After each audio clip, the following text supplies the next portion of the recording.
I'm Cesar Rodriguez, and this is Police Agne. And we are working with Belleville East High School for a veteran project. Here we are, March 24th, at Stan Agne's house. That's right. When were you born, Stan? In August of 1928. What war were you in, and what branch of service were you in? It was the Korean War, and I was in the Army, and I was attached to the Air Force the last, it'll be about the last 16 months that I was in. What rank were you? I started private nothing, and I was a staff sergeant when I got out. Okay.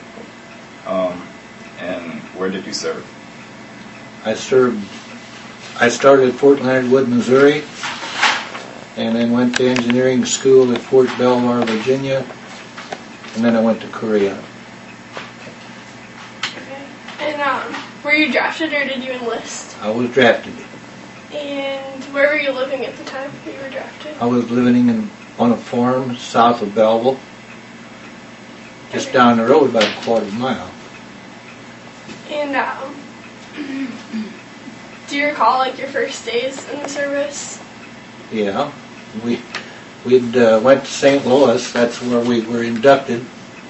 Then went by train to Fort Leonard Wood, and it was in January. It was cold. We had a lot of snow, and we had a lot of sleet, and a lot of rain. All the while we were there. Very little, really good weather. Alright, and do you have to go to boot camp, and what do you do for training and everything? Well, we had standard basic training, which was the same training for everybody, and that was 6 weeks. And then the next 8 weeks we had what they had advanced training, and that was for an armored infantry battalion, which was basically artillery training, things of that nature. Most of it was walking. They walked everywhere, yeah. Okay. And do you remember any of your instructors? Was anybody like particularly special? Like Yeah, the one we had was a Corporal Thornton, and he was a kind of a mix of German Gestapo and John Wayne. If you can imagine that, but that's what he was. He was a good soldier. He was really big, tall, and good soldier, but tough. That's the way he was. And how did you get through everything, all the training? Was it really difficult?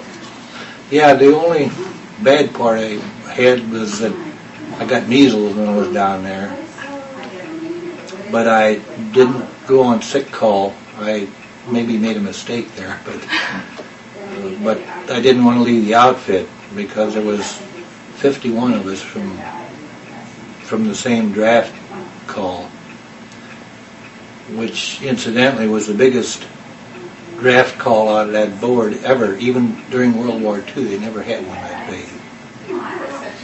The armed forces were desegregated in 1948, but they didn't all the camps didn't do that immediately. And as they got drafted, we were the very last all-white battalion formed down at Fort Leonard Wood.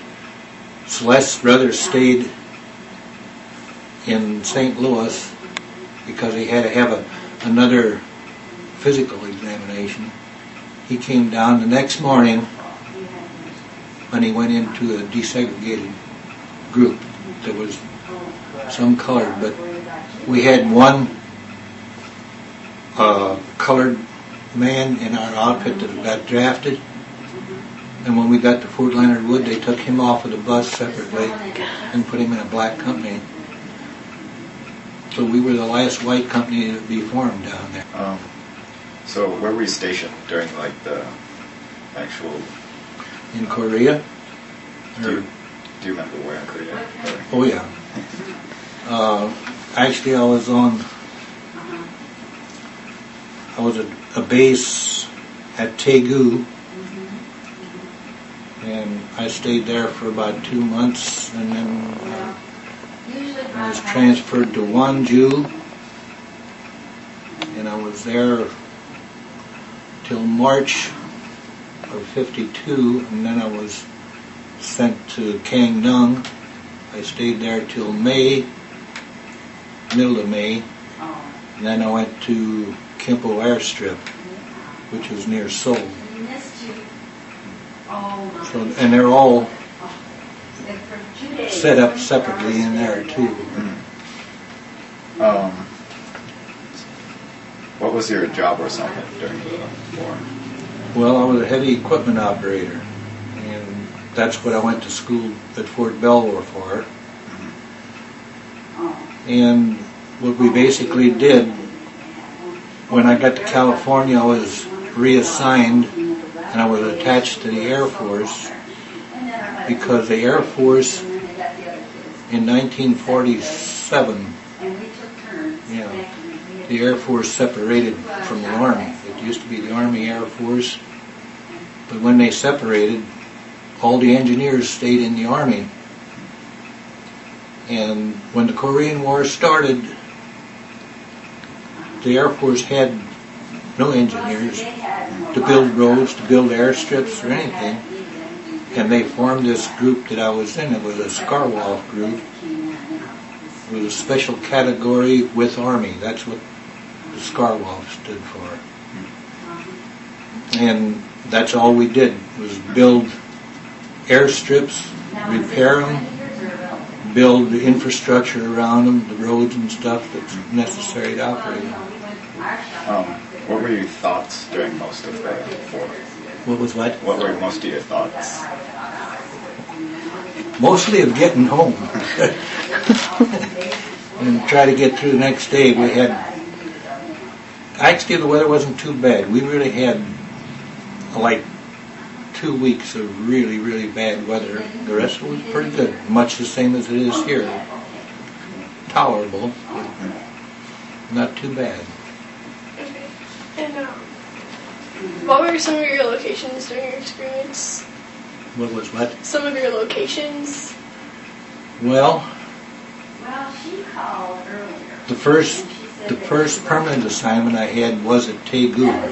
That's a pretty big town. I always thought that these towns were small, even all the while I was over there. But when I got back, I started reading up on some of that stuff, and I really never got to town. We were always stationed outside, at the airstrips. But I thought these were just little burgs, but they were 800,000 to more than 1 million people in these towns. And what was some of the land like? Like, how was the geography where you were? There were mountains and rice paddies, and basically that was it. There were trees on these mountains, but not many large trees at all. It was just mostly scrub trees. You'll see in those pictures too that there probably isn't a picture of a large tree in the whole bit. And was there like combat around there, or?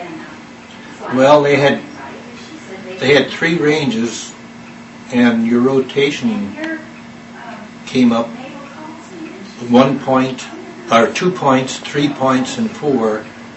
2 points was supply area, and 3 was what they called direct combat support, and 4 was frontline duty, and I was in 3. And that's 3 was the amount of points you got for each month you served. Those that had 2 points would have to put in 18 months, and those that had 3 would put in a year, and those that had 4 points that served on the front line, they only had to serve 9 months. Okay, and just in the combat situation, did the geography play a role in the fighting or anything? Oh yeah, and there was only about 2 roads that led north and south in Korea, and of course these were usually the battle lines. It'd spill over, but nonetheless, that was the portion that you tried to protect. And the roads were basically, they were through mountains, but you can imagine they stayed in low areas. So a lot of the battles were for a specific mountain where you had a advantage to watch over the road. And places they call them, they had like White Horse Mountain and Pork Chop Hill and stuff like that, you know. They had names for all that, but those were basically the battle areas. But Seoul City, which was the capital, changed hands 4 times. There wasn't much of it left when it was done. It was originally occupied by the South, and the North took it, and the South took it, and the North took it, and the South took it again. 4 times it changed hands. So it was pretty much of a mess. So do you think that the enemy had like a geographical advantage in battle at all, or? Not really. They didn't have, the only advantage they had was the amount of troops. Their equipment was antique. A lot of them fought with clubs, but just thousands and thousands of them. Unbelievable. You know, most times American forces were outnumbered at least 5 to 1, sometimes 10 and 15 to 1. But we had the equipment, they had the troops. And they weren't really capable of having a sustained battle because they didn't have the methods to keep food and supplies up for that many people. They didn't have the transportation to get it there. They didn't have the food and stuff and ammunition for them, even if they got it there. You know, they just didn't. So that was an advantage for us. And the longer the war lasted, why, the bigger that advantage became. Yeah. They started running out of everything. Yes. So, what was life in the service like? Well, I spent 3 weeks in a Quonset hut when I was over there. The rest of the time I slept in a tent.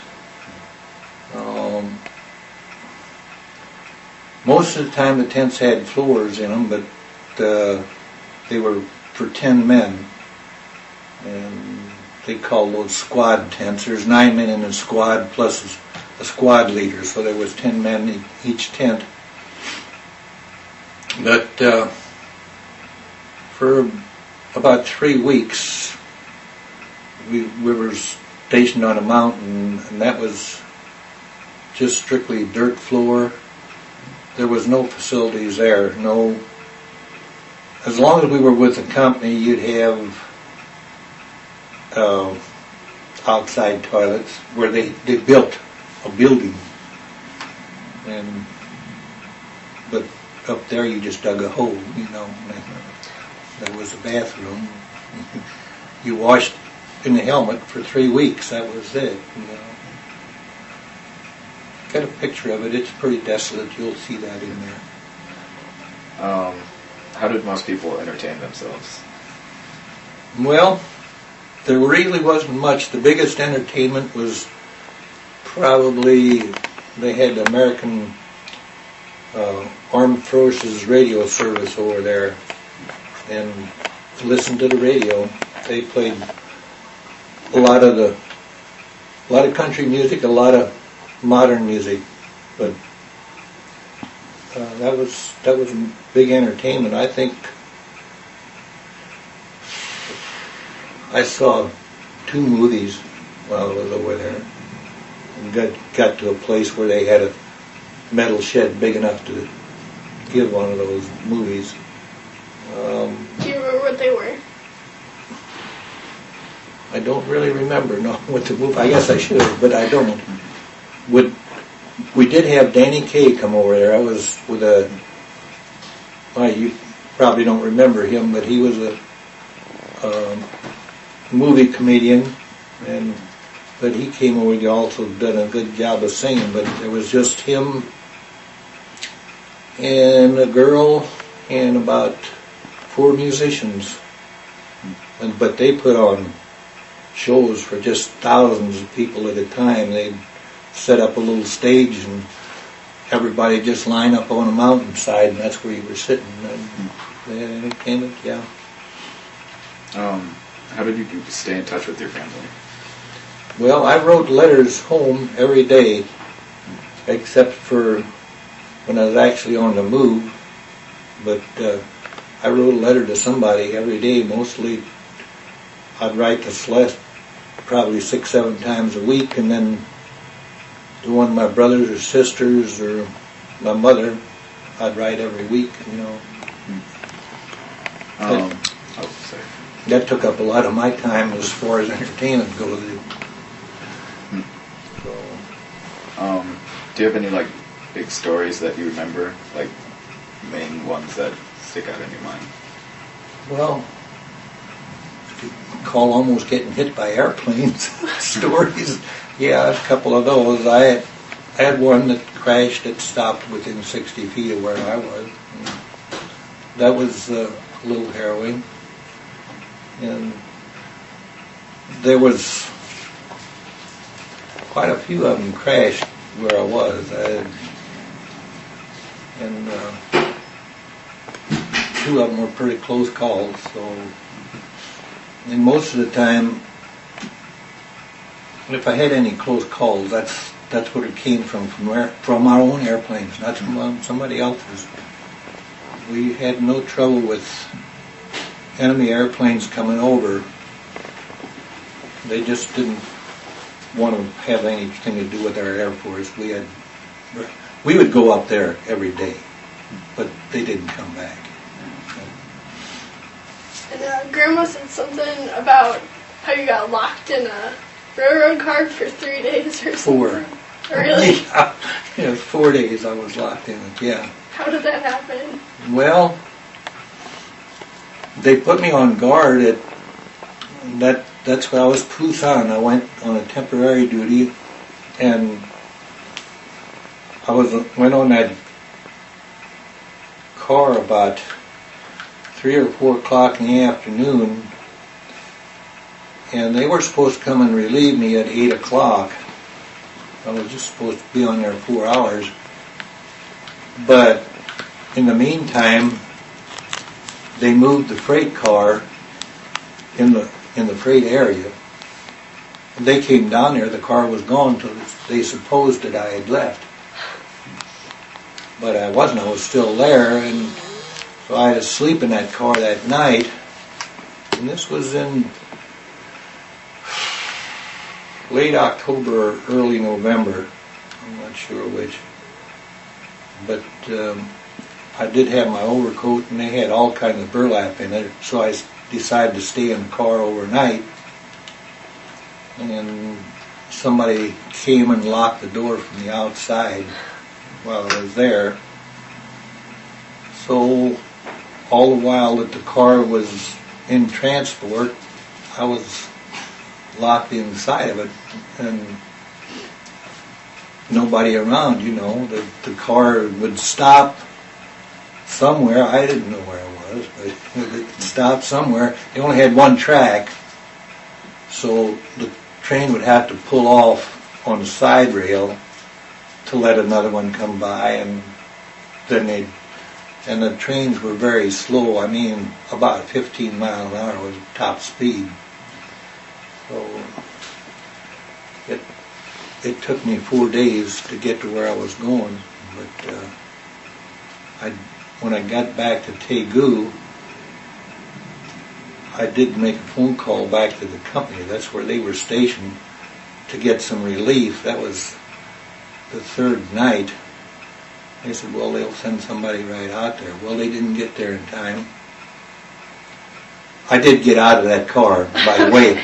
I heard some GIs talking. We were pulled off to the side, and I heard some GIs talking, and I hollered out at them, and they came over there. They said, well, you know, it's locked. We can't get it open. Well, this just so happened that I had a bunch of barbed wire and burlap and there was some big old 6-foot crowbars there, so I knocked a hole in the side of the car. So they had the crowbar, and then they knocked the lock off with that crowbar. That was the first drink I got in 3 days. They had some hot water up in the cab of the diesel engine, and I had some hot chocolate and a sea ration. Best drink ever. Ever. And do you recall the day that your service ended? Yeah, I went back to Texas. That's where they stationed me when I come home. And there was nothing colossal about it. They just turned you loose and never even had transportation out of the base. I just took the duffel bag and caught a bus, and I went into Fort Worth. And Celeste had a cousin live there, and I went to see them and spent a day with them and got on the train and headed back. And did you work or did you go back to school? No, I went back to work. I think I was just home about a week or two when I went back to work. And did you make any close friendships while you were in the service? Oh yeah. Still keep in touch with 3 of them. And one of them, the one that was closest to me and that I spent the most time with, he died, I believe, in 1998. He passed away. But I did get up to see him in 1996. That was the last time I saw him. But we were together all the time. We spent 24 hours a day together for 6 months. It didn't make any difference where we were together. I was on 3 different detachments that they send you away from the company. In fact, I was only with the company 3 months out of the time I was there. The rest of the time, the biggest detachment I was in was like 18 men, sometimes only 6 men. We'd go out and work on a job by ourselves. That was it.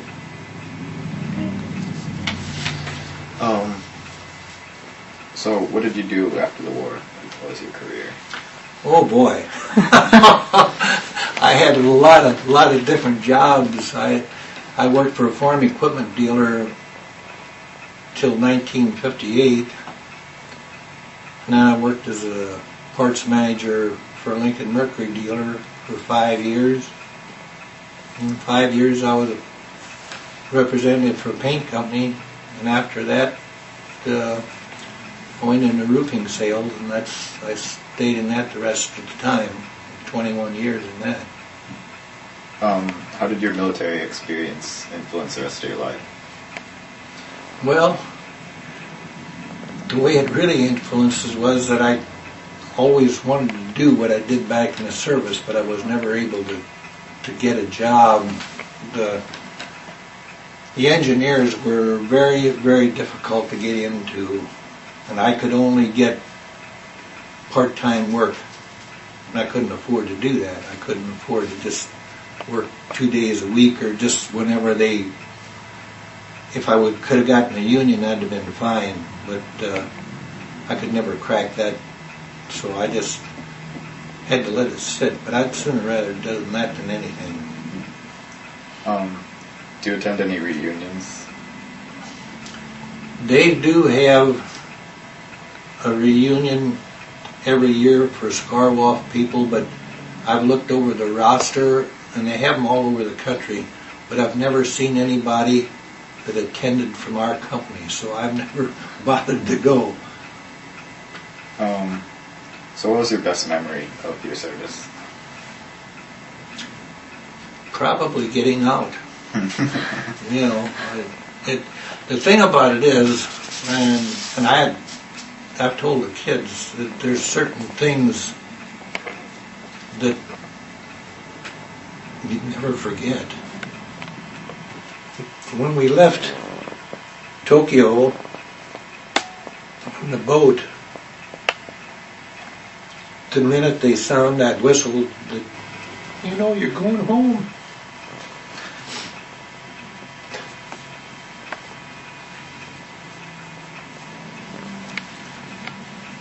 But that's something that other people never get to feel.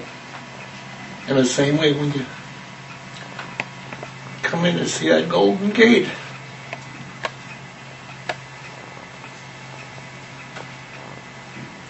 It wasn't near as impressive when I got to St. Louis and landed. Everything kind of got screwed up, and I expected everybody to be out in the airstrip.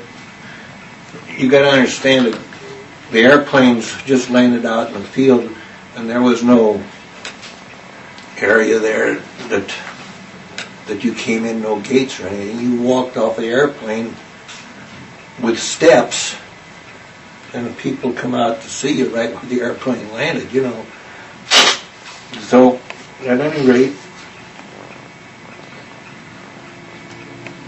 the typical situation was we had changed planes twice coming back,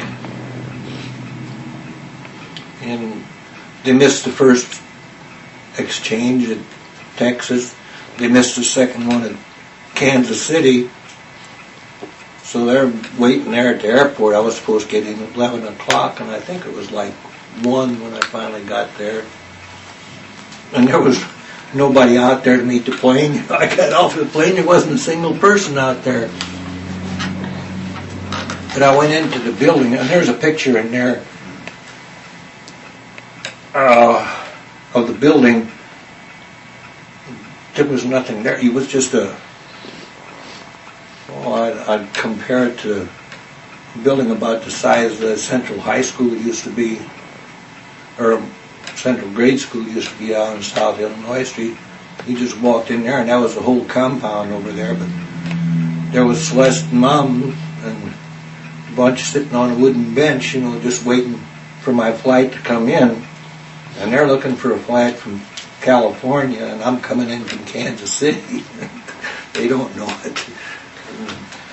And they couldn't tell them up there. There was no communication, you know, like there is today.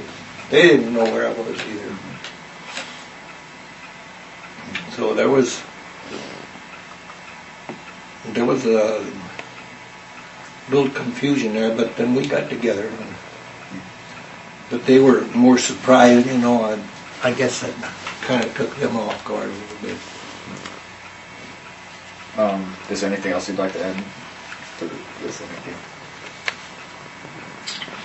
No, but I think that the military service was good for me. They always say you'd never want to do it again, and that's probably true, but I wouldn't trade that. And if I had to do something in the service, there was nothing I would sooner do than what I did. Well, I guess that concludes the interview, and I thank you very much. Okay, you're welcome.